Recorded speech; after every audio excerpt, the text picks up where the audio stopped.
Hi everyone, I hope you enjoyed class today at Tickhill Parish Room. Here's some exercises for you to kind of watch or hopefully do when you've got a little bit of time at home. So come and lay down in your space and settle into your mat. So like we did in class, feel free to put something under your head. So you don't want the neck too far back, but you also are putting something under the head to soften the rib cage back into the floor. Hands long down by your side. You know, have your feet hip distance apart, and just come and have a moment to settle into your mat. So take some long deep breaths, inhaling down the full length of your spine. And exhaling and allowing your body to sink and let go. Feel the weight of the head, the weight of the pelvis. Keep breathing, expanding into your rib cage and breathing out and settling and sinking back down. And just having a moment to kind of land on your mat, arrive in your practice, and just bring some kind of calmness to your day and some time to cherish you. So next time I'm going to move my hands out the way, but you can leave yours down by your side so you can see my pelvis a little bit more. So next time you breathe in, allow the pelvis to rock away, and then as you breathe out, allow the pelvis to rock towards you. And it's like the pelvis has become a rocker, and it can just seesaw or rock forwards and backwards with very little effort. You want to keep your stomach muscles relaxed and soft, and focus on your bony landmarks to move the pelvis, tailbone away, tailbone towards you. I'm kind of noticing how my feet become light and then become heavy. And it allows the pelvis to unwind and find some ease. And then if I let my jaw relax, there's a whisper of movement up through the spine. So as the tailbone goes away, the head perhaps would go away. And as the tailbone comes towards you, maybe the head would not. But it's just to feel that the whole length of the spine could be involved. And then allow that movement to settle, to stop, and for the pelvis to just yield and sink. And then we're going to do our side to side movement. I want to focus on one pelvic half, dropping, settling, so the other pelvic half floats up. And it's more about the down. And then I'm going to reset. And then same on the other side. There's a yielding, there's a settling, there's no force, there's a rolling, and then the other half will rise. And then once you've kind of done a few slow and mindful, just let that movement be rhythmical, flowing. It's just like your legs are starting to walk and piston, and everything else is coming along for the ride. So knees start to piston forwards and back, and pelvis rocks from side to side. And then again, have a moment to let that settle and soften, and then start to circle around, giving weight to kind of the outer circular edges of the pelvis, and tipping and undulating the pelvis around in a circle. And again, being quite relaxed with it, even though you're mindful and You are moving with intention. There's no tension. And then let that kind of slowly again settle, disappear. The idea of heaviness to the pelvis, calmness to the breath, and then change direction with it. And just be curious and non-judgmental, because it's always going to be a little bit different one side from the other because of the habits and patterns we hold in our bodies. And like I always say in class, we're practicing, not perfecting. We're moving mindfully, but also allowing for enjoyment. And then allow that movement again to settle, let go. Bring the arms up to the ceiling, holding your imaginary beach ball. You're going to reach from the little finger side and you'll feel the shoulder blades get picked up, and then allow the elbows to sink back into their sockets. And as you're doing that, there's this lovely sliding open and softening back down to the mat of the shoulder blades. And again, not looking for any kind of end of range movement, just looking to explore and coax some sliding and gliding of your shoulder blades around the roundness of your rib cage. Interlink the fingers and place them behind the head and run the thumbs down the length of the neck, and then elbows coming close and elbows go wide. And it's the same kind of movement but might be a little bit subtler, but you're just again encouraging this kind of movement of shoulder blades around rib cage. And then bring one elbow up and let it roll you onto the opposite rib cage. So you've done like upper body rotation and then bring it back down.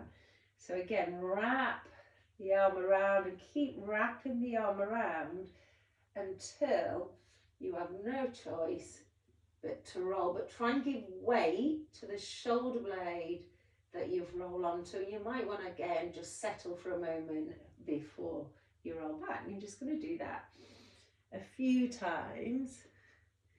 It's like a kind of a rolling pin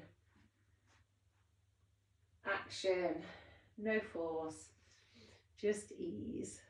And then come and put the hands down by the side. So I'm going to bring my feet a little bit closer to my bottom now, but not still have any tension in my legs. My feet are hip distance apart. We're going to do the bridging. So for those of you who felt their hamstrings get a bit too excited in class, keep it small, and you might want to put a cushion between your legs to connect, or you can always pick up one of the oval balls in class. I do have them for sale. So from here, stand down into your feet and allow from that sinking of your feet for the pelvis to rise, just so you're on the bottom of your rib cage, and then allow the back of the waist to drop back and the pelvis to unravel. And give weight to the pelvis. You're going to do that again. Stand down into the feet. Notice that your hips naturally lift and roll. There's a little roll of them towards your rib cage. So we don't have to do the rolling, it just happens. And then dropping back down. One more baby bridge. Stand down into the feet. Keep standing down into the feet. Let yourself roll to that lower rib cage. And just breathe. And see if you can have the idea that as the pelvis is here floating, shoulder blades are spreading, that your feet are buoyant, your shoulders are down, but there's a lightness to your pelvis. And then let go, just checking you're not squeezing your bottom, and then come back down. And then gradually now you're going to work through that in your own time, and you're going to decide how far up you're going to peel. And I like to kind of progressively do a little bit more each time. And then as I'm coming out of the bridge, spend time allowing for things to drop back, including like your stomach contents at that lower level. And then there's a part where you're up that you could just perhaps send the sitting bones up the back of the legs a little bit to the knees, send the shins forward and just coax out a little bit more, and then softening down from top to bottom. And you've got to let your bottom relax on this one. Keep going in your own time, reaching the shins forward, over the toes, shoulder blades spread. Breathing into the back of the body, sending the breath down the length of the spine. Weight into the tailbone. So stay down here now, bring the feet and knees together, and we're going to do side to side. You can take the hands a little bit wider, and then from armpit, rib cage to pelvis, come back. My feet are staying stacked and my top knee is reaching and climbing over the bottom knee. And then I'm breathing in and expanding into the exposed rib cage, and then from armpit down, coming back. And that bottom leg can push the top leg over. Top knee climbing. You might feel that you want to pause and just give weight, let your bottom relax, sink into it.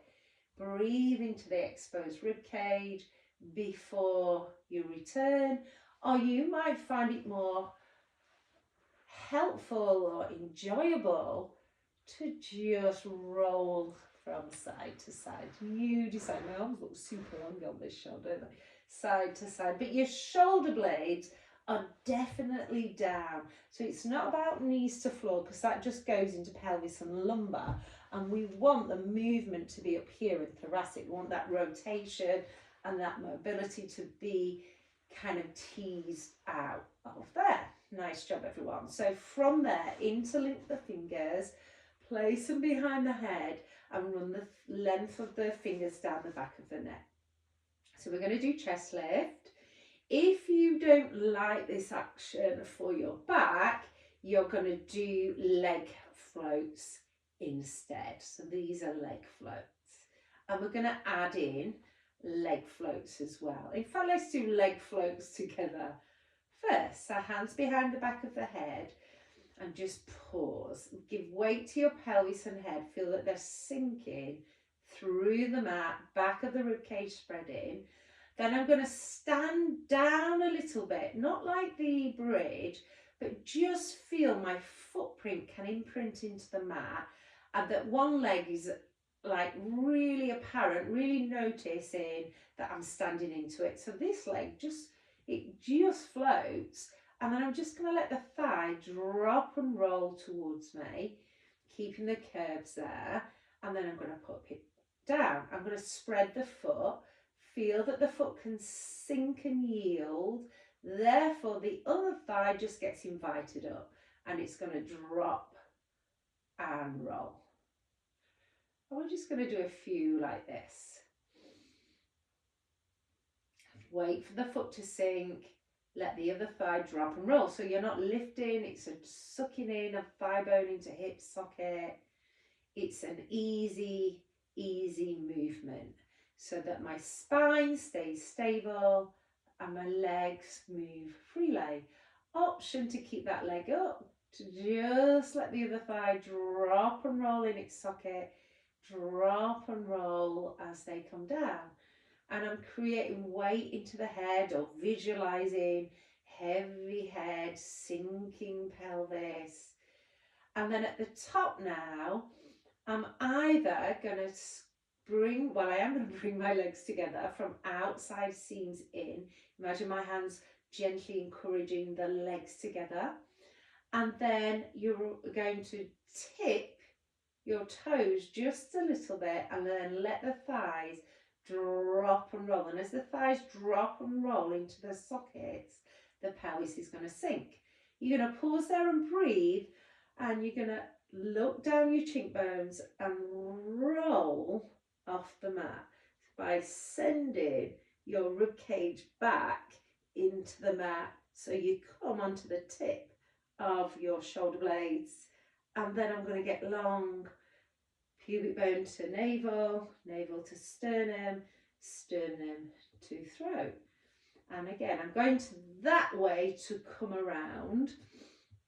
And if I think about picking up the head, keeping the weight of the head in the hands, looking down the cheekbones, and then the action is from, I think your sternum slides down and the rib cage spreads wide and back into the mat to bring me up. Reach the arms long, reach the legs into the arms and the arms into the legs, and you'll just maybe be able to lift a little bit higher or not. Reach the arms behind the head and then get long as you come back. Yeah, you can do chest lift here, so reaching long, looking down the cheekbones, fanning out the rib cage, pelvis staying heavy, legs into arms, arms into legs, stay up there, and then get long through the front to come back down. So you can do it legs up, legs down. You can work here with your leg floats if you don't want to do the chest lift. So staying down with the head and focus on stabilizing through the spine. So these are all kind of 3 exercises that you can do one after the other, or do a few of some, few of the other. Nice job. And relax there. So come onto your side and come up onto the forearm. I'm going to show you my arm and its socket. So we want the arm to be congruent into the socket. So you've got to really hold space, send the floor away and lift yourself up. And then you're going to reach down for your ankle. And as you reach down for your ankle, you'll feel you do a side bend this way a little bit. And then turn the palm and sweep the air, and you're going to side bend in the opposite direction. So I get long through my right side. I'm going to let that shoulder relax. And then big, like I'm on a big kind of fair wheel, up. And as I reach down, it fans my rib cage open underneath. But I'm staying up and out of my body. And then reach and open through that side. So I'm big Ferris wheel all the way round to come this way, and then all the way round to come that way. Nice. So remember in class we had the option to stagger the feet and lift a little bit if you want to, yeah? And the lift is as you come over, and then lower as you come back. Lift as you come over, lower as you come back. You can also do it with a straight arm if you want to. And once you find that you've got more mobility here, more freedom through the arm, you'll be able to send yourself over your arm, and then you'll be able to come back. So that's what we're working towards. But for now, choose one of these options and get curious about it, but don't worry about perfecting it too much. And then come and sit and just notice how that arm now feels versus that arm. And you might feel there's a little bit more freedom of shoulder blade, of round rib cage. It might feel a bit easier. You might find when you lift your arm, you've not got these muscles trying to lift the arm, yeah, because the shoulder blade can spin around the rib cage. Good job. So do some windscreen wipers here, so feet wide. Just let the knees windscreen wiper from side to side. And then you're going to come around the other way and do the same. So start on your forearm, feet are stacked, and sometimes I get people to just sink and lift out, just so you can go, oh yeah, and you kind of know if you're sinking or not. So you're lifting out the shoulder, but then you're reaching down this way to fan the rib cage out, and then open out through that side. So this is side to side, and it can go into a little bit of a Cleopatra, and it becomes into a lovely big strong weight bearing exercise. But so it's about strengthening the hip, the sideline, but it's also freedom of shoulders, scapula, all of those things. So you can keep doing it here. If this is working for you, stay here, or you can choose to come to here like we did in class, or you can choose to do the lift and the lower.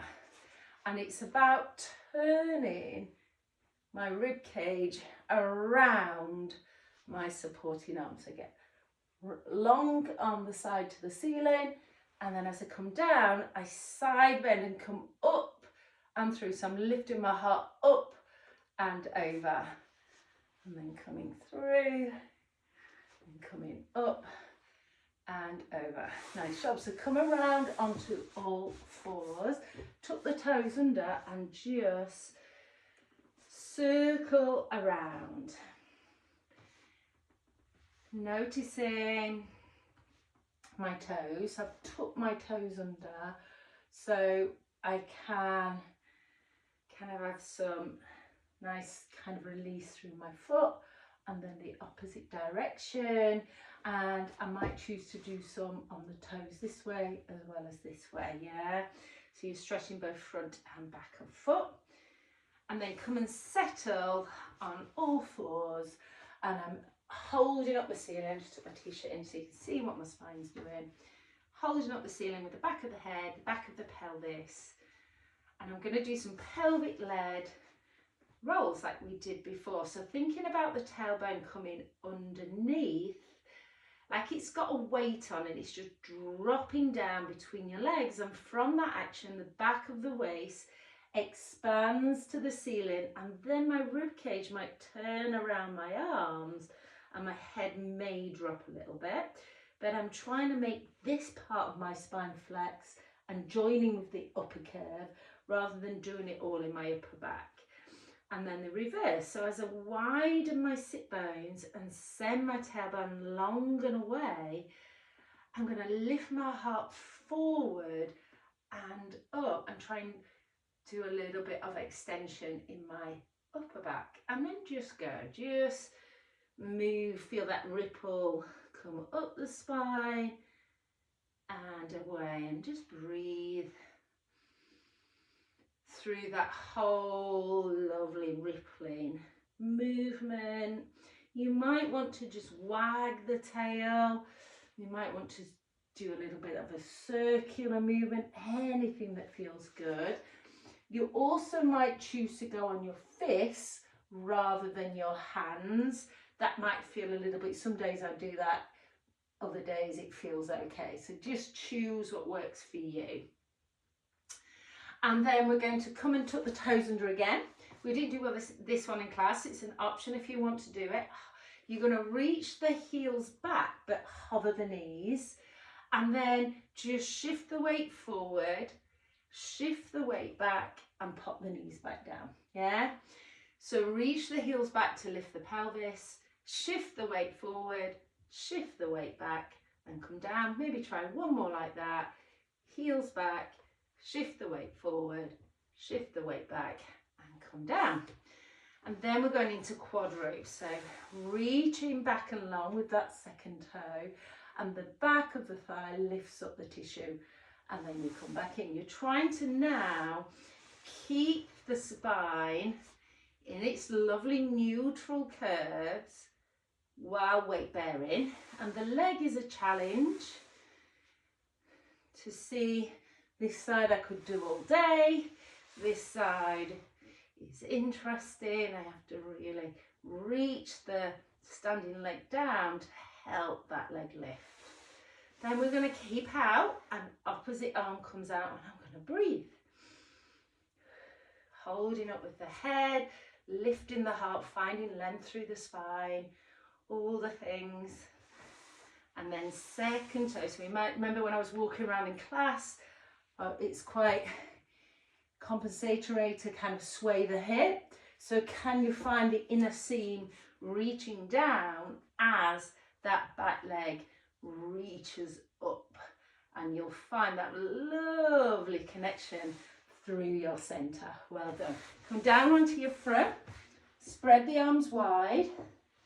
Remember we did a little wiggle, an adjustment of the legs to open the front tissue of the hip, and then to let the pubic bone kind of settle, sink, and yield. And then the hands are going to draw back, and you can imagine that the ball is still there. You're going to inhale and send your imaginary ball forward, and exhale and come back.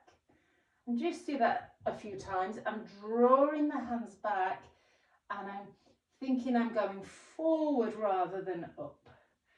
And then I might stay up and just let my pubic bone, my lower rib cage settle, but keep the head lifted. I'm going to reach the hands back, reach the collarbones wide. I'm going to keep up my imaginary tennis balls on the back of my arms and keep breathing. And every time you inhale, it can kind of help the chest inflate. Oh, there we go. Keep my neck down long. And every time you exhale, let the pubic bone, pelvis sink, let the head get left behind. And then if I could get your collarbones, I'd be encouraging them to come back and wide, and I'm keeping up, and then I'm gonna come and support here. So you can have your head down or your head up, whichever works for you. So you're gonna reach one leg super long, feel the other leg sink in order to lift, and then you're gonna swap. So remember the idea of back of the head floating like a helium balloon. You can use the hands and just pull them wide a little bit so you feel width through your chest. And then allow one leg to sink and the other leg to reach.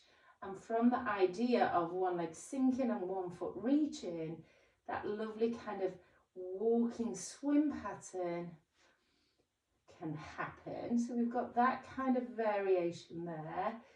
The other variation is to lift the heart, sink the pelvis, reach the legs so they're off, and then go. So you're just swimming, thinking about the back of the thighs, moving the legs, the thigh bones. You're lifting from the thigh bones, using the hands to keep supported and long, and relax. So come back up. You can have a little bit of a stretch here in child's pose, or here in cat, and then come and tuck the toes under, reach the heels back and drop the head, and then walk the hands in. You can bend the knees if you need to. You're going to push the floor away and lift up the front of the hips to unravel and stand. And then I'm going to pull myself forward, ragdoll over, keep relaxing on down, and then push the floor away, lift the front of the hip bones up, reaching my feet down and lifting up through the front of the hips. And then I'm just going to fill out through the front of my body. Maybe one more now. Another nice thing to do if you've got a wall is to peel off the wall and use it to kind of feedback. The pelvis will slide up the wall, you'll ragdoll forward, and then reach your feet, slide the pelvis down the wall, and then you're coming back, lower back, rib cage by rib cage, arms just drop and head comes back on. So it's really nice to do it against a wall if you've got that opportunity. Thank you so much. Enjoy your home practice. Do get in touch, ask questions if you need to. Text, email me. I'm here to support you. And I look forward to seeing you in class next week for some more Pilates fun. Have a great week.